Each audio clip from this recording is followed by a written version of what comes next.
Yo les BG, j'espère que vous allez bien. Moi ça va super. Aujourd'hui on se retrouve pour une nouvelle vidéo ou tout simplement je vais débriefer. Ça fait longtemps qu'on n'a pas débriefé un petit match. Le match France-Azerbaïdjan qui a eu lieu hier soir au Parc des Princes. J'espère que cette vidéo vous plaira. N'hésitez pas à vous abonner, liker la vidéo ça vous plaît, activer la cloche de notification pour ne pas rater les prochaines vidéos. On est en route vers les 200 abonnés. Il ne manque plus que 9 abonnés. Je compte sur vous. Bientôt les 200 abonnés. J'espère y arriver très vite. En plus, là, c'est un débrief. Ça fait longtemps que j'ai pas fait de débrief. C'est le premier débrief de l'année parce que les débriefs, maintenant, je préfère plus faire des vidéos un peu bilan, un peu de la saison, bilan de la première journée. Vous avez vu un peu. Mais de temps en temps, faire un petit débrief des matchs que j'ai envie de débriefer, c'est cool.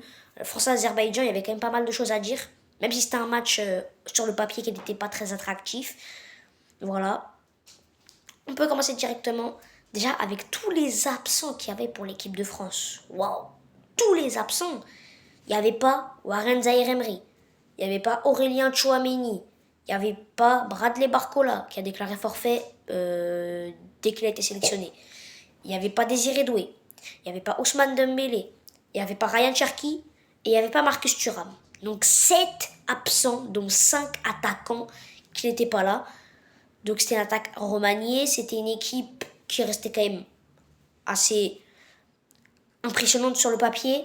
La composition de l'équipe de France c'était Mike Maignan dans les cages, avec une défense centrale, Saliba Konaté, non, Konaté il était sur le banc parce qu'il était blessé, Saliba Upamecano, avec Malo Gusto à droite, Théo Hernandez à gauche, un milieu de terrain en double pivot qui n'a encore jamais été testé, Adrien Rabiot, Khéphren Thuram, donc la première titularisation de Khéphren Thuram. Adrien Rabiot qui l'accompagne. À droite, on avait Michael Olise, du coup, qui n'était pas en numéro 10, mais en ailier droit. Kingsley Coman à gauche, qui faisait son retour en tant que titulaire dans cette équipe. Ça faisait longtemps qu'il n'avait pas été titulaire. Je crois que ça a été depuis 2023 qu'il n'avait pas été titulaire, Kingsley Coman. Et une attaque à deux, Ekitike, Mbappé. Donc, voilà. Une compo avec quelques joueurs importants sur le banc comme Ibrahima Konaté, Jules Koundé, Manu Koné. Il y en avait quand même 3 sur le banc qui de base sont titulaires, mais globalement c'était quand même une belle équipe avec beaucoup d'absents. Un nouveau dispositif aussi, 4-4-2, parce que l'équipe de France, on a toujours eu l'habitude de jouer en 4-3-3. Et là, ces derniers temps, depuis le rassemblement du mois de mars, maintenant on joue en 4-2-3-1 avec Olise en 10, 2 ailiers et Mbappé tout seul en numéro 9. Là, c'est un nouveau dispositif, un 4-4-2, avec des joueurs qui n'ont pas forcément l'habitude de jouer ensemble, tous, même si Mbappé a déjà joué avec Ekitike, Mbappé a déjà joué avec Olise, Mbappé a déjà joué avec Coman, Ekitike a déjà joué avec Olise le mois dernier, mais les 4 ensemble, ça n'a jamais existé. C'est un tout nouveau quatuor, un nouveau dispositif, un 4-4-2 avec 2 ailiers et 2 buteurs. Donc Olise qui était dans son poste qu'il était au Bayern Munich un peu, sauf que là devant lui il y avait 2 attaquants et non pas un. Donc c'est un peu un nouveau rôle pour Michael Olise en équipe de France. Kingsley Coman à gauche, alors qu'avant l'équipe de France il était à droite. Et Ekitike Mbappé devant, bon ça c'est 2 joueurs qui se connaissent bien et qui sont plutôt complémentaires. On va directement passer par les notes, j'ai pas envie de faire la physionomie du match. La physionomie du match, je vais la donner en faisant les notes. Donc je vais directement donner les notes des 11 joueurs titulaires et de tous les joueurs qui sont rentrés. C'est-à-dire Marnes Akliouche, Jean-Philippe Mateta, Christopher Nkunku, Florian Thauvin et Kamavinga. Donc les notes sur les 11 titulaires et les 5 entrants. Et on pourra tout simplement après clôturer la vidéo. On commence avec Mike Maignan. Bon, ça va être, pour le gardien et les 2 défenseurs centraux, ça va être un peu facile à noter parce qu'il n'y a pas grand chose à dire sur eux. Mike Maignan, 5, un match complètement neutre. Il n'a eu strictement rien à faire. Rien. Il n'y a eu qu'un tir de l'Azerbaïdjan face à 33 tirs de l'équipe de France. Il y avait 75% de possession pour l'équipe de France. Donc Mike Maignan n'a eu aucun arrêt à faire. Un match très neutre. Voilà, bon, on l'a pas vu. Mais en même temps, c'est bien. En même temps, face à l'Azerbaïdjan, c'est un peu logique. Mais Mike Maignan, toujours là, toujours bon quand on a besoin de lui en équipe de France, en tout cas. Même si à l'AC Milan, depuis un peu plus d'un an, c'est un peu plus compliqué. En équipe de France, quand on a besoin de lui pour faire des arrêts capitaux, il est là pour les faire. Donc c'est cool. Là, sur ce match, il n'a pas eu grand-chose, il n'a rien eu à faire en fait. Un peu pareil pour la défense centrale, même si on les a un peu plus vus. Donc Saliba, Upamecano auront la même note. Ils auront une note de 6 parce que sur le plan défensif, ils ont rien eu à faire. Il y a eu très peu, genre vraiment ça se compte sur les doigts d'une seule main. Genre il y a eu 2-3 incursions azerbaïdjanaises dans la défense française et ils ont fait ce qu'il faut sur ce plan-là. Mais surtout là où je leur mets un 6, c'est surtout sur le plan balle au pied, sur le jeu au pied, sur les relances, sur ce qu'ils ont fait sur ce plan-là. Et je les ai trouvés tous les deux plutôt bons sur ce point-là, sur cet aspect-là. Il y a eu de belles relances, il n'y a pas eu d'erreur au pied. Très peu de choses défensives qu'ils ont eu à faire, ils les ont bien faites. C'est une défense centrale de qualité, c'est une défense centrale complémentaire qui sait jouer ensemble, deux joueurs d'une très grande qualité. Voilà. Même si Upamecano est en méforme actuellement au Bayern Munich, il reprend confiance avec l'équipe de France. Saliba qui continue d'être régulier en équipe de France depuis quelques mois. Upamecano qui continue à s'imposer. Donc Konaté a quand même quelques soucis à se faire, je trouve, Konaté, parce que Upamecano, autant en club, en ce moment c'est un peu plus compliqué, mais en sélection c'est toujours très très bon depuis plusieurs mois. Et Saliba, autant ses débuts en équipe de France étaient compliqués, mais depuis maintenant quelques mois aussi, en fait, on voit le Saliba d'Arsenal en équipe de France, donc Konaté a vraiment beaucoup de soucis à se faire. Parce qu'en équipe de France, t'as deux défenseurs qui sont très très bons, et en club, Konaté n'est pas bon. Et genre là, c'est même pas comme Upamecano qui c'est compliqué. Konaté en club sur ce début de saison à Liverpool, il n'est pas bon. Et en plus en équipe de France, t'as deux joueurs qui font de très bonnes performances. Donc Konaté a du souci à se faire. Je dis ça, je dis rien. Maintenant, on va passer sur des joueurs un peu plus intéressants, qu'on a un peu plus vu, qui a un peu plus de matière à noter. Malo Gusto, 6,5. Bon match de Malo Gusto, j'ai bien aimé son match à Malo Gusto, honnêtement. En l'absence de Jules Koundé, on a vu un tout autre aspect d'un arrière droit en équipe de France, parce qu'avec Jules Koundé, on avait l'habitude d'un joueur qui pouvait se projeter, mais qui se projetait quand même pas non plus énormément. Il faisait surtout le boulot défensivement. Mais là, Malo Gusto, on avait un tout autre profil, et je trouve que c'était très intéressant ce qu'il a proposé. Défensivement, il a rien eu à faire, mais offensivement, il a combiné, que ce soit avec Michael Olise, avec Kylian Mbappé, avec Ekitike, il a combiné, il y a eu de bonnes combinaisons. Il y a eu une occasion ou deux pour Malo Gusto, avec deux arrêts du gardien azerbaïdjanais. Il y a eu de belles occasions, il y a eu de très bons centres, il a ramené du danger, il a percuté. C'est ce qu'on demande en latéral droit moderne, de percuter, de ramener du danger, de centrer, de dribbler, de combiner. J'ai vraiment beaucoup aimé le match de Malo Gusto et ça confirme un peu son début de saison à Chelsea, parce que son début de saison à Chelsea était déjà très très bon. Le rassemblement qu'il avait fait en juin était très très bon. Et là, il confirme encore sur ce match-là, même si c'est que l'Azerbaïdjan, ça reste un très bon match. Et Koundé, attention, même si Koundé reste quand même pour moi indispensable à cette équipe, mais il a un concurrent. C'est pas comme depuis 2 ans où Koundé est titulaire et il n'a pas de concurrent à droite. Là, il a un concurrent, ça veut dire que Koundé, s'il continue encore pendant 5-6 mois à faire des performances médiocres comme il enchaîne là depuis Paris et Séville, et que Gusto continue comme ça, attention, après la Coupe du Monde, attention. Koundé est toujours pour moi indiscutable, mais il a un concurrent de taille avec Malo Gusto. Théo Hernandez, par contre là, je vais pas dire la même chose de Théo Hernandez. Là, c'est Lucas Digne qui va se réjouir, parce que Théo Hernandez, je mets 5. Et c'est uniquement pour sa passe décisive en fin de match. Parce que sa passe décisive pour Florian Thauvin, c'est un bon centre. C'est un bon centre. Mais c'est seulement pour ça que Théo Hernandez a la moyenne. C'est juste pour sa passe décisive en fin de match. Mais sinon, il n'aura pas eu la moyenne. Sinon, il aurait eu 3,5, 4. J'ai vraiment pas aimé son match. Défensivement, comme tous les autres défenseurs, il n'a rien eu à faire. Mais offensivement, c'est là où on attend Théo Hernandez, parce que c'est sa qualité principale, que ce soit en club ou en sélection. Théo Hernandez est connu pour être l'un des latéraux les plus importants offensivement pour son équipe. Et là, sur ce match-là, on l'a pas vu. Jusqu'à la 83e minute avec cette passe D pour Thauvin, à part là, on l'a pas vu offensivement. On l'a pas vu. Aucune fois il a dédoublé pour Coman. Il a jamais apporté une solution. Très peu de centres, très peu d'accélération, très peu de percussion, très peu de combinaison, il a très peu participé au jeu offensif. Il a apporté pratiquement aucun danger. Et même physiquement, je le trouvais un peu émoussé. Est-ce que c'est parce qu'il joue en Arabie Saoudite? Ça peut se discuter, mais je pense que ça en fait partie, mais c'est pas non plus que à cause de ça. C'est aussi parce que tout simplement physiquement, il n'est pas au point, peut-être parce que il faut qu'il enchaîne les matchs encore, mais Théo Hernandez, j'en attends beaucoup plus de lui. Et comparé à Koundé, Théo Hernandez, pour moi, n'est plus du tout indiscutable en tant que latéral gauche.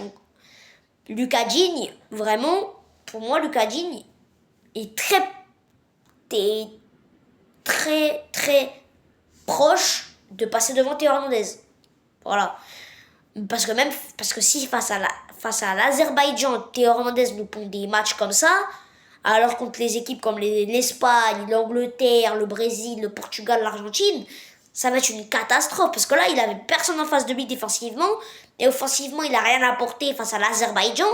Alors face aux grosses équipes en Coupe du Monde, bonne chance Théo. Voilà. Donc Didier Deschamps commence à réfléchir pour Lucas Digne titulaire. Moi, je fais de la propagande. Milieu de terrain, Adrien Rabiot, 5-1. Comme Théo Hernandez. Il a la moyenne parce qu'il a marqué. C'est tout. C'est tout. Son match, nous, il est mauvais. Il est mauvais. Défensivement, il n'a pas eu non plus beaucoup de choses à faire, mais sur le peu qu'il a fait, c'était pas non plus très rassurant. Il y a eu comme quelques pertes de balles, il y a eu quelques fautes commises, et avec ballon, c'était très compliqué. Avec ballon, il n'y a aucune création, aucune passe qui casse des lignes, même si c'est pas forcément ce qu'on demande à Adrien Rabiot vu que c'est pas son profil. Mais avec ballon, offensivement, il a rien apporté. Défensivement, il s'est fait bouger, il a commis des fautes, il n'a pas été irréprochable. Donc heureusement qu'il y a ce but avant qu'il sorte, qui le sauve et qui fait qu'il a la moyenne, une belle tête, comme il a l'habitude de le faire souvent.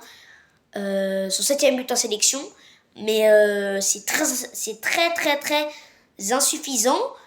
Et honnêtement, pareil pour Adrien Rabiot, en Coupe du Monde, il est plus du tout indiscutable. C'est comme Théo Hernandez. Les deux, pour moi, ils ne sont plus du tout indiscutables. Parce que là, entre les Manu Koné, les Kamavinga, les Tchouaméni, les Kefren Turam, il y a beaucoup de milieux de terrain qui font de très belles performances. Donc, Adrien Rabiot, attention. Moi, déjà, pour moi, là, il est plus titulaire. Parce que Manu Koné, même si là, il n'est pas rentré, on l'a vu sur les derniers rassemblements, que Manu Koné, pour moi, c'est imposé comme un titulaire. Vraiment. Il est très bon en équipe de France. Tchouaméni, c'est la même chose. Tchouaméni s'est imposé. Donc, pour moi, déjà, si tu fais un milieu à 2, Tchouaméni, Manu Koné, c'est ton double pivot. Et si tu veux faire un milieu de terrain à 3, Tchouaméni, Manu Koné. Et moi, je mets Kefren Turam. Parce que Kefren Turam, le match qu'il a fait aujourd'hui, enfin hier soir, était très bon. J'ai beaucoup aimé le match de Kefren Turam. Je lui mets un 6,5. J'ai beaucoup aimé. Parce que certes, avec ballon, c'est un peu comme Adrien Rabiot. Il n'a pas non plus beaucoup apporté. Mais c'est un peu comme Adrien Rabiot, c'est pas non plus ce qu'on lui demande, vu que c'est pas son profil. Mais par contre, sans ballon, sur la capacité de récupération, l'impact physique, l'anticipation, le fait de se projeter vers l'avant, le côté box-to-box qu'il a eu, il a vraiment été incroyable. Genre vraiment, limite, j'avais l'impression qu'il y avait qu'un seul milieu de terrain qui défendait. Rabiot, je sais pas ce qu'il faisait, mais vraiment défensivement, sur le plan physique, sur le plan des récupérations de balles.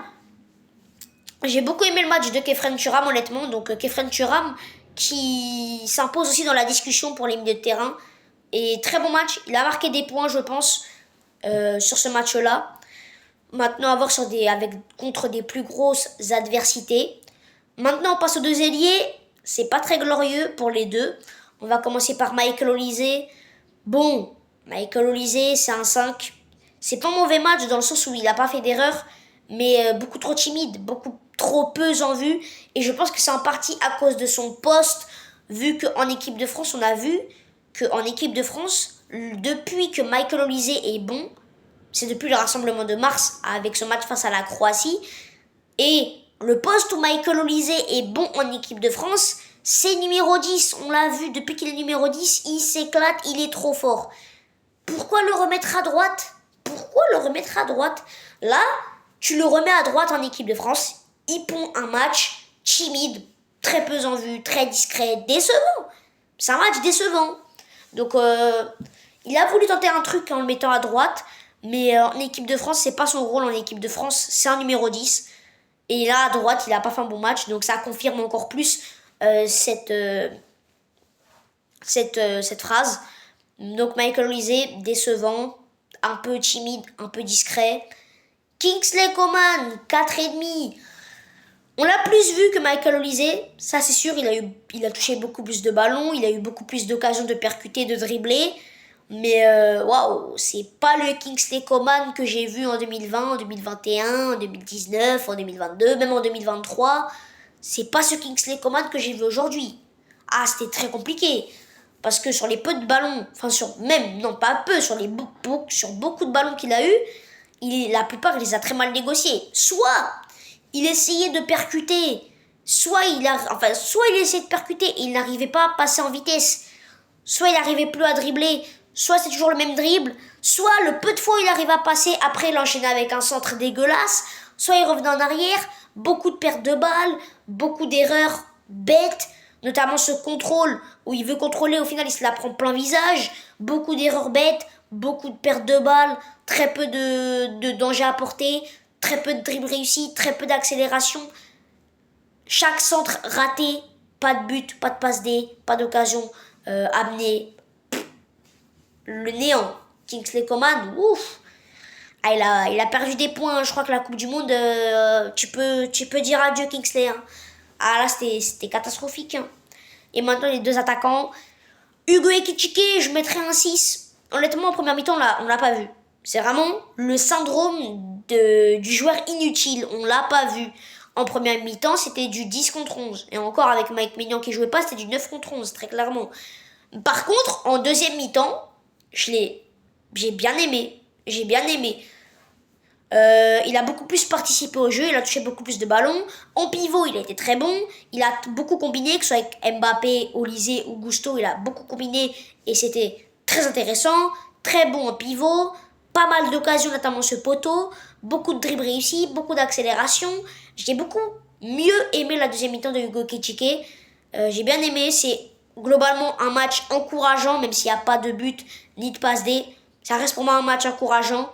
Maintenant, il manque plus que ce but. Il y a quand même une passe décisive, même si la passe décisive, bon, c'est pas une vraie passe D, mais dans les stats, ça reste une passe D. Donc, première contribution décisive avec l'équipe de France pour Ekitike. Et maintenant, on va passer à Kylian Mbappé. Kylian Mbappé, MVP. Il n'y a que lui, pratiquement sur ce match. 8,5 pour Kylian. Rien à dire, très très bon match de Kylian Mbappé sur tous les points. En fait, c'est le seul qui a accéléré le jeu. Beaucoup de dribbles réussis. Tous les dribbles qu'il a ont été réussis. Des très beaux dribbles, de très bonnes accélérations, du danger ramené. Il a voulu jouer avec ses coéquipiers. Il a donné du spectacle. Il a donné des ballons à ses coéquipiers. Il a combiné. Il a participé au jeu collectif. Il a été collectif. Il a marqué un sublime but. Il a fait une passe D. Rien à dire, vraiment rien à dire. Un match pour Mbappé magnifique, à l'image de son début de saison. Et surtout, comparé à la saison dernière, on sait que Mbappé marque. Mbappé marque. Mais là où on était frustré, c'était que dans le contenu des matchs, c'était très compliqué. Mais là, Mbappé, en plus de marquer un sublime but et de faire une belle passe décisive, dans le contenu, il a été très très bon. Que ce soit en pivot, pour les dribbles, pour les accélérations, il a été collectif. Il a été sur tous les flancs d'attaque, il a été à gauche, en 9, à droite, en 10, il décrochait, il était partout. Incroyable. Très bon match de Mbappé, malheureusement il s'est blessé en fin de match. Mais aux dernières infos, il est rentré à Madrid, mais à ce qui paraît c'est pas très grave et il devrait être de retour après la trêve internationale, il devrait être de retour pour les échéances qui arrivent, heureusement, parce qu'il y a de très grosses échéances qui arrivent pour le Real Madrid, après la trêve entre Getafe, mais après il joue contre la Juventus, Barcelone et Liverpool. Ces trois matchs qui se jouent en genre 10-15 jours, donc ça va être un moment à ne pas rater, un moment crucial pour la saison déjà de Kylian Mbappé, 3 matchs très importants qui arrivent, donc heureusement que c'est pas très grave. Voilà les amis, j'espère que cette vidéo vous aura plu. Nous on se dit à très très vite pour de prochaines vidéos. C'était Adedi les amis. Prenez soin de vous. Ciao.